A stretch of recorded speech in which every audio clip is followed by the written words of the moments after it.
வணக்கம். இது தமிழ்குரலின் சிறப்பு நேர்காணல். இன்றைக்கு நம்மோடு இணைந்திருக்கிறவர் ஃபர்ஸ்ட் லைன் மீடியாவின் முதன்மை ஆசிரியர் மூத்த பத்திரிகையாளர் ஐயா திருமிகு முனைவர் உமாபதி அவர்கள். சார் வணக்கம். வணக்கம். என்ன சார், ஒரு தகப்பனினுடைய கண்ணீர் அப்படிங்கிறது தாரத்தாரையா சொட்ட தாயோட கண்ணீர் நம்ம கேள்விப்பட்டிருக்கோம். தகப்பன் சாரத்தாரையா சொட்டலையே, ஏன்னா கண்ணு ட்ரை ஆயிடுச்சு.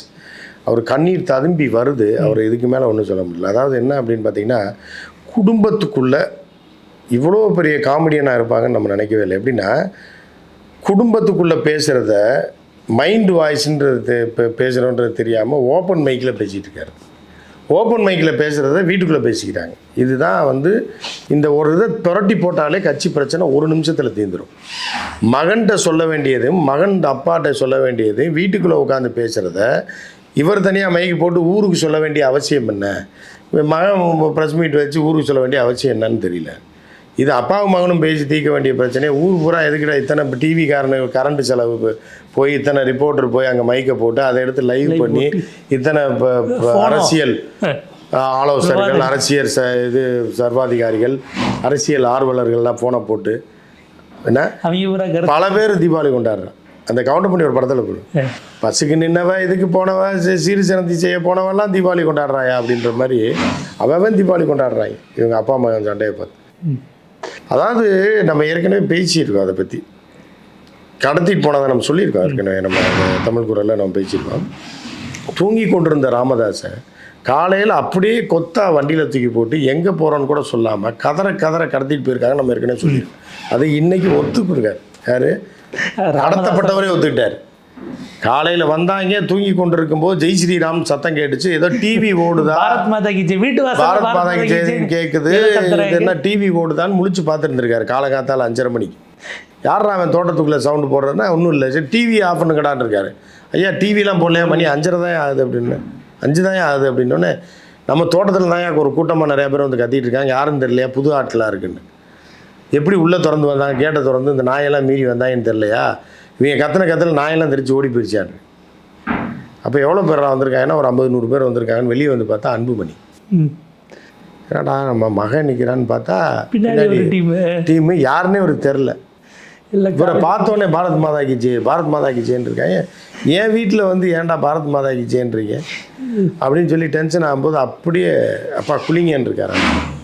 சரி, மகன் இவ்வளோ அன்பாக நம்மளை குளிக்க சொல்கிறான்னு குளிச்சு வேட்டி சட்டையை மாற்றிக்கன்னு எல்லாம் மாற்றிட்டு, அது கூட ஒருத்தர் வந்தார். அவர் யார்? அண்ணாமலை. அவர் பேர் யாருன்னே தெரியாதுங்க. அவர் பிஜேபியில் யாருக்கானே தெரியாதுங்க. அப்பாவி மனுஷன், வயசான மனுஷனை கடத்தி கொண்டு போயிருக்காங்க, குளிக்க சொல்லியிருக்காங்க.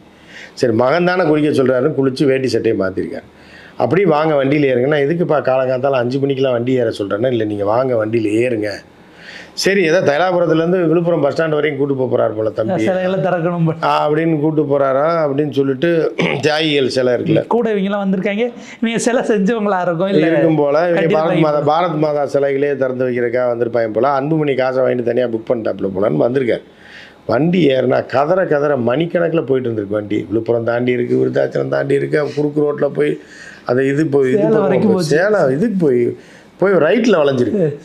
அப்போ இங்கே மதுரை பக்கமும் இவங்க கூட்டு போலையா, எங்கடா கூட்டு போகிறாங்கன்னு பார்த்தா இந்த பக்கம் சேலத்துக்கு கூட்டு போகிறாங்க. அமித்ஷா சரி நம்ம ஏரியா தான் வந்து பார்த்தா அங்கே கொண்டு போய் பார்த்தா பூரா சேட்டு கடையில் வட்டி கொடுக்குற மாதிரி எல்லாரும் இருக்கேன். ஷாக்கு. அப்படி மேடையில் கூட்டு போனால் மோடிஜி, அமித்ஷாச்சி. வேறு என்ன பண்ணுறது மோடிஜியே. ஆனால் அங்கே ஏறிட்டு கட்டி பிடிச்சி போஸெல்லாம் கொடுத்தாரு. இல்லை வேறு போயிட்டா கட்டி பிடிச்சா. இப்போ ஒரு நடிகை நீங்கள் இப்போ என்ன கமலஹாசன் படத்துலலாம் பார்த்தீங்க அப்படின்னா மவுத் கிஸ்க்கு தனி ரேட் இருக்கும். சொல்ல மாட்டேன், இல்லைன்னா சில பேர் நடிக்க மாட்டேன்றாங்க. அதெல்லாம் பண்ண மாட்டேன். டக்குன்னு அந்த நேரத்தில் shot ready, camera rolling action அப்படின்னோடனே கப்புன்னு கட்டி பிடிச்சி முத்தம் நீ என்ன பண்ணுவீங்க? அதுக்கப்புறம் சரி மேடம் கோச்சுக்காதீங்க, இந்த சீனுக்கு நல்லா இருக்குன்றமா பண்ணிட்டாரு, உங்களுக்கு பேமெண்ட் வேணால் ஒரு 2 லட்சம் கூட கொடுத்துருவோன்னா சரிண்ணா அவ்வளோ வாங்கிட்டு போயிடும். அந்த மாதிரி தான் பேமெண்ட் கொடுத்துருப்பாங்க. ஏற்றிட்டாங்க, எங்கள் அப்பாவை கட்டி பிடிச்சிக்கிறோம், அதுக்கு ஒரு பேமெண்ட் வாங்கிக்கோங்க அப்படின்னா சரி. ஏன்னா கட்டி பிடிச்சா தான் அவர் அவ்வளோ அன்பாக இருக்காருன்றது அர்த்தம். ஸோ இவரும் பார்த்துருப்பாரு. வந்துட்டாங்க. அந்நிய சக்திகளாக இருந்தால் கூட தமிழனோட மரபுப்படி வரலாறுகளை வரவேற்கணும். இல்லை நம்மளை கடத்திட்டு போயிட்டாங்க, கடத்தல்காரனாக இருந்தாலும் நம்மளை அன்போடு பார்த்து கட்டிப்பிடிக்க வரவனை நம்ம தள்ளி விட முடியாதுல்ல அப்படின்றதில் கட்டி பிடிச்சிருப்பார். ஸோ அந்த வகையில் இப்போ ஒரு தகப்பனை கொண்டு போய் எப்படிலாம் நாசப்படுத்தியிருக்காரு பாருங்க. மகன் கெஞ்சியிருக்காங்க காலை பிடிச்சி, யார் மருமகனும் இந்த கால அன்புமணியும். அப்படி என்ன உனக்கு அவசியம் வந்தது அப்படின்னு கேட்பாங்கல்ல. கேள்வி கேட்டால் அடித்த கொள்ளைக்கு போலீஸ் பிடிச்சிருன்ட்டு தகப்பன் காலை பிடிச்சி நீ கதறிங்க. அவர் சொல்கிறாரு, ஒரு கட்டத்துக்கு மேலே என்னை மிரட்டுறாங்க, இதை நீங்கள் செஞ்சுக்கல ஒத்துக்கலன்னா நீங்கள் எனக்கு கொல்லி போடணும்னு என்னை மிரட்டிட்டாங்கன்ற. இல்லை, அது மிரட்டிட்டே திடீர்னு அவருக்கு டப்புன்னு கொல்லி போட்டால் என்ன பண்ணுறது? என்ன பண்ண முடியும்? நீங்கள் நம்பி இப்போ நீங்கள் வளவன் வராரு, எனக்கு அவருக்கு பிடிக்கல அப்படின்னா ராமதாஸ் உங்களை வீட்டுக்குள்ளே விட மாட்டேன். உமாபதியை பிடிக்கல, நமக்கு எதிர்க்கிறது சொல்கிறான், வீட்டுக்குள்ளே விடாதன்னு சொல்லலாம். பெத்த மகன் வந்து அப்படி விடாமல் இருக்க முடியும்? பெத்த மகனே வந்து அன்றைக்கி கடத்திட்டு போகும்போது தான் அவர் நினச்சிருந்துருப்பார், இன்றைக்குமே நம்ம வந்து நம்பி நம்ம மகனை கூட வீட்டுக்குள்ளே விட முடியாது, மகன் மருமகள்னு என்னைக்கு நினச்சிருப்பாருன்னா, காலங்காத்தால் பாரத் மாதா கி ஜெயின்னு சொல்லி வடநாட்டுக்காரன்ட்ட கொண்டு அடகு வச்ச மகனை எப்படிங்க ஏற்றுக்குவாங்க? புரியுதா உங்களுக்கு? ஸோ இப்படி தான் வந்து அவர் சொன்ன அப்போ தாங்க தெரியுது ராமதாஸ் சத்தியம் பண்ணதெல்லாம் உண்மை, அதெல்லாம் மீறினது ஃபுல்லாக அன்புமணி. நீங்கள் வந்து கூட்டணி சேர்ந்தோம்னா தாயோட உறவு வச்சுக்குமாருன்னு அவர் சொல்லிட்டாரு. இவர் காசை வாங்கிட்டு கூட்டணி சேர்ந்தா அந்த மனுஷன், பாவப்பட்ட மனுஷன் என்ன பண்ணுவார்? அவரை எதுக்கு சவுக்கால் அடிக்கணுங்கிற. ஆமாம், இப்போ என்ன பண்ணுவாங்கன்னா, மகனே கட்சியை உருவிட்டு போகும்போது நான் என் மகனுக்கு பதவியே கொடுக்கலையா, அவனா பிடிங்கிட்டு போயிட்டாங்க போது இப்போ ராமதாஸ் எப்படி நீங்கள் மரத்தில் கட்டி புளிய மரத்தில் கட்டி சவுக்கால் அடிப்பீங்க? கட்சிக்காரன் அப்பா இப்போ இது பண்ணுவாங்க. அப்போ கொஞ்சம் பேராக வெளியில் போயிட்டாங்க. இது குடும்ப கட்சியாக மாறிடுச்சு, அப்பா மகனும் திங்கிறதுக்கு நம்ம தானடா கிடச்சோன்னு சொல்லி பாதி பாமகவினர் கட்சியை விட்டு போயிட்டாங்க, வேறு இடத்துக்கு போயிட்டாங்க. இப்போ வரக்கூடிய இடத்துல திமுகவுக்கு வந்து ஒரு அதிர்ஷ்ட பரிசு மாதிரி துபாய் லாட்டரியில் கோடிக்கணக்கில் விழுதுன்னு சொன்னாங்க. திடீர்னு கூலி வேலைக்கு போனவனுக்கு துபாய் லாட்டரியில் காசு விழுந்த மாதிரி இப்போ எல்லாம் உடையிறது போல திமுகவுக்கு தான் வரும். அப்போ திமுக சொல்லுவோம், அன்றைக்கே சொன்னோம் இல்லையா, அவங்க ஐயா நொய்யான்னு சின்ன நொய்யான்னு கொண்டு போய் சேட்டு கடையில் கொண்டு உங்களெல்லாம் அடகு வச்சிட்டார்ல, நாங்கள் வந்து தன்மானத்துக்காக இருக்கிற கட்சின்னு உங்கள்கிட்ட அன்றைக்கி சொன்னோம்ல, திமுக உங்களுக்கு துணை நிற்கும்னு எல்லாம் வாங்கினோன்னே இப்போ பாமகவில் வந்து பிரிகிறவர்களில் 70% திமுகவுக்கு போயிடும். சின்ன பசங்க ஒரு 10% விஜய் கூட போயிடுவாங்க, 10% சீமானோட போயிடுவாங்க, 10% அதிமுகவோட போயிடுவாங்க. சிவி சண்முகம் ஏதாவது ஒர்க் பண்ணி கொண்டு போகிறாப்புல. பிரேமலதாலாம் யாரும் அங்கே இருந்து பிரேமலதா வச்சு அதுக்கும் வன்னியர்கள் சம்மந்தம் இல்லை. அது வந்து இவர் இருக்கும்போது அவரை ஜெயகாந்த் இருந்தப்போ அவர் நம்ம கலரில் இருக்கார், நம்ம ஊருக்கார் மாதிரி இருக்காருன்னு நேசித்தாங்க. விருதகிரின்னு ஒரு படம்லாம் எடுத்தார், அதனால் நம்ம ஊருக்காரன்னு நினச்சிட்டாங்க. ஆனால் இப்போ வந்து பிரேமலதா வந்து அவங்களுக்கு தெரியும் நம்ம ஊர் இல்லைன்னு சொல்லி, அதனால் ஏற்றுக்க மாட்டாங்க. இவர் போய்ட்டு இல்லை. இப்போ ராமதாஸ் அவர்களுக்கு என்னதான் வேணும், இந்த பாட்டிலை கொண்டு அடித்த சம்பவம்லாம் கடத்தலுக்கு அப்புறம் தானே வருது. அப்போ அவர் சுதாரிச்சிருக்க வேண்டாமா? இல்லை, கடத்தலுக்கு முன்னாடியே பாட்டில் எடுத்தாச்சு. இல்லை, பாட்டில் கடத்தலுக்கு அது வந்து முகுந்தன் பிரச்சனையில் தான் பாட்டில் அதை சொல்ல கடத்தல்லே சுதாரிப்பா வீட்டுக்குள்ளே விட மாட்டேன்னு தான் சொல்லியிருந்திருக்காரு. பெத்த மகனை எப்படிங்க வீட்டுக்குள்ளே வரும்போது வேலைக்காரன் விட்டுருவான்லங்க, எப்படி மகனை தடுத்துருவான்? ஏன்னா பொங்கலுக்கு வந்தப்போ தீபாவளி பொங்கல் நல்ல நாளுக்கு வர, சரி நல்ல நாளுக்கு பார்க்க வரோம், மருமகன் குடும்பத்தோட பேரம்பேத்தியோட வரோம், ஆசீர்வாதம் பண்ணுங்கன்னு வந்துட்டு டக்குன்னு வந்து பாட்டில் எடுத்து அடித்தா என்ன பண்ண முடியும்? பாட்டில் மணியாக மாறி புரியுதா அவங்களுக்கு?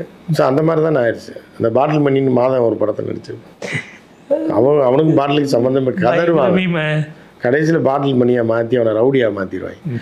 அந்த மாதிரி குடிக்காதன்னு சொல்லி குவார்டர் பாட்டில் எரிஞ்சா நீங்கள் படிக்காத ஆளாக இருந்தாலும் பரவாயில்ல.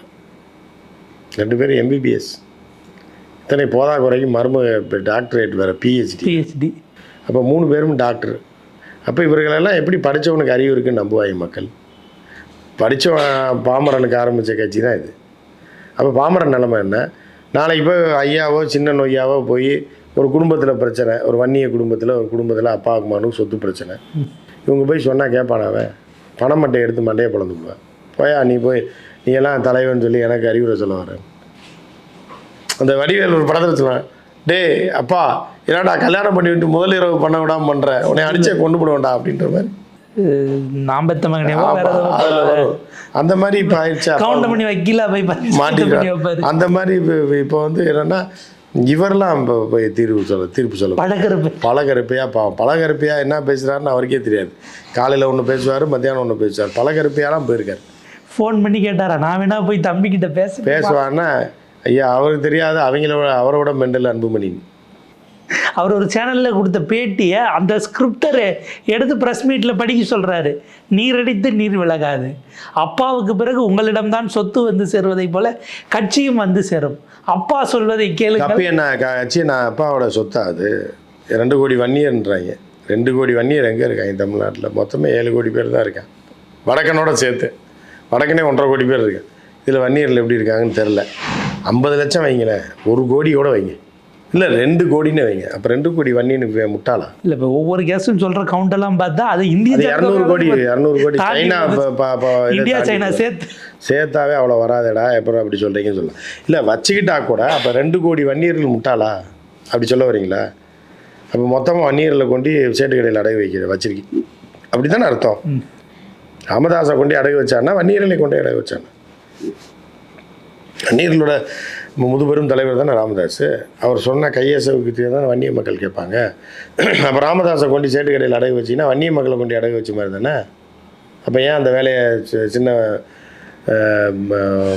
இதுவாக செஞ்சார்? சின்ன டாக்டர், சின்ன ஐயா அப்படிங்கிற கேள்வி இருக்குது. இப்போ ராமதாஸ் அவர்கள் என்னதாசரை எதிர்பார்க்குறாரு? மருமகள் மகன் கட்டுப்பாட்டில் கட்சி இருக்கக்கூடாது. ஏன்னா அவர் சொல்கிறாரு, நீ செயல் தலைவர் பதவி பிடிக்கலன்னா சாதாரண தொண்டனாக இருப்பேன்னு பத்திரிகையாளர்களை கூப்பிட்டு சொல்லு, பிரச்சனை முடிஞ்சிடும் அப்படின்னு சொல்கிறாப்புல. ஆமாம், அவர் என்ன நினைக்கிறார், நான் ஆரம்பித்த கட்சி நான் சாக வரைக்கும் என்னோட அதிகாரத்துக்கு கீழே தான் இருக்கணும். எல்லா தந்தையும் நினைக்கிறது தான். அப்பா சொல்கிறது மகன் கேட்பானா? யார் முதல்ல பிறந்தா? அப்பா தானே வளர்த்துருக்காரு குழந்தையா இருக்கும் போதுலேருந்து. அப்போ அவர் சொல்கிறத கேட்கணும் தான் எல்லா வீட்லேயும் தந்தைமார்கள் நினைப்பாங்க. மகன் தந்தை சொல்வதை கேட்கணும்னு நினைப்பாங்க. இப்போ அன்புமணி மகன் ஒரு விஷயத்த சொல்லுது, அப்பா நான் சொல்கிறத நீ கேளுப்பான்னா கேட்டுருவார் அவர். இல்லை இப்போ 90ஸ்க்கு பின்னாடி இல்லை 2Kல பிறந்தவங்கலாம் இப்போ சினிமாவுக்கு அவங்க கேட்குறதே கிடையாது. அவங்க யாரையா லவ் பண்ணுவாங்க, யாரோடையா போயிடுவாங்க. அது நம்ம இவர் குடும்பத்தை சொல்ல, எல்லாம் பல குடும்பத்தில் அப்படி தான் இருக்காங்க. இருந்தால் கூட அதை இவர் ஜீரணிப்பாரா, ஏற்றுக்குவாரா? பெரிய முடிவு, முக்கிய முடிவு அப்படின்னா அப்பா அம்மா சொல்கிறத கேளு அப்படிங்கிற இடத்துக்கு தான் வருவாங்க. இப்போ அவங்க மகன் சொல்லுது, அம்மாவே ஒரு லூசுப்பா, எப்படி இப்போ MP ஆக்குனீங்கன்னா அந்த நாடு நாசமாக போயிடும்னு ஒரு பொண்ணு சொல்லுதுன்னு வைங்க. இது அன்புமணி ஏற்றுக்குவாரா? அரசியல் ரீதியாக நான் அறிவுரை சொல்கிறேன்ப்பா அப்படின்னு சொன்னால் மகன் சொன்னால் ஏற்றுக்குவார் அவர்? அப்படி தானே இருக்கும். அவர் தந்தை சொல்கிறாருன்னா அவர் என்ன சொல்கிறாரு, நான் செத்ததுக்கப்புறம் கட்சி உனக்கு தான்றார், கட்டில் உனக்கு தான்றார். நீ கேட்க வேணாம், நீ செத்துட்டேன்னா கட்டில் எனக்காப்பான்னு நீ கேட்க வேணாம், கட்டில் உனக்கு தான்ப்பா. அதுக்காக நான் உயிரோடு இருக்கும்போதே கையும் காலையும் பிடிச்சி பனைமரத்துக்கு நடுவில் தூக்கி போட்டு கட்டில் அடிச்சுட்டு போகணுன்னு நினச்சேன்னா எப்படி ஒத்துக்குவேன்? எந்த மனிதனுக்கு ஒத்துக்குவான்? அப்போ வயதுக்கு என்ன மரியாதை இருக்குது, அனுபவத்துக்கு என்ன மரியாதை இருக்குது? கஷ்டப்பட்டு 3 ரூபா ஊசி போட்டு கட்சியை வளர்த்து இதுக்கு என்ன இருக்குது?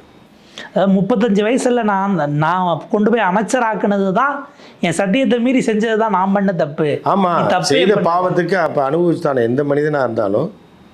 நீங்கள் பைபிளில் சொல்லுவாங்க பாவத்தின் சம்பளம் மரணம். ஏன்னா பைபிளில் ரோட்டில் எழுதி போட்டுருப்பேன், ரோட்டில் ஆட்டோவில் ஸ்கூலில் ஆட்டோலலாம் எழுதி பாவத்தின் சம்பளம் மரணம். அந்த மாதிரி ராமதாஸ் செஞ்ச பாவத்துக்கு இதை அனுபவிச்சு தான் ஆகணும். அது அவரே சொன்னாலும் சொல்லலைனாலும் வீட்டில் இருந்த பையனை 35 வயசு பையனை கூப்பிட்டு இந்த தேசத்தோடைய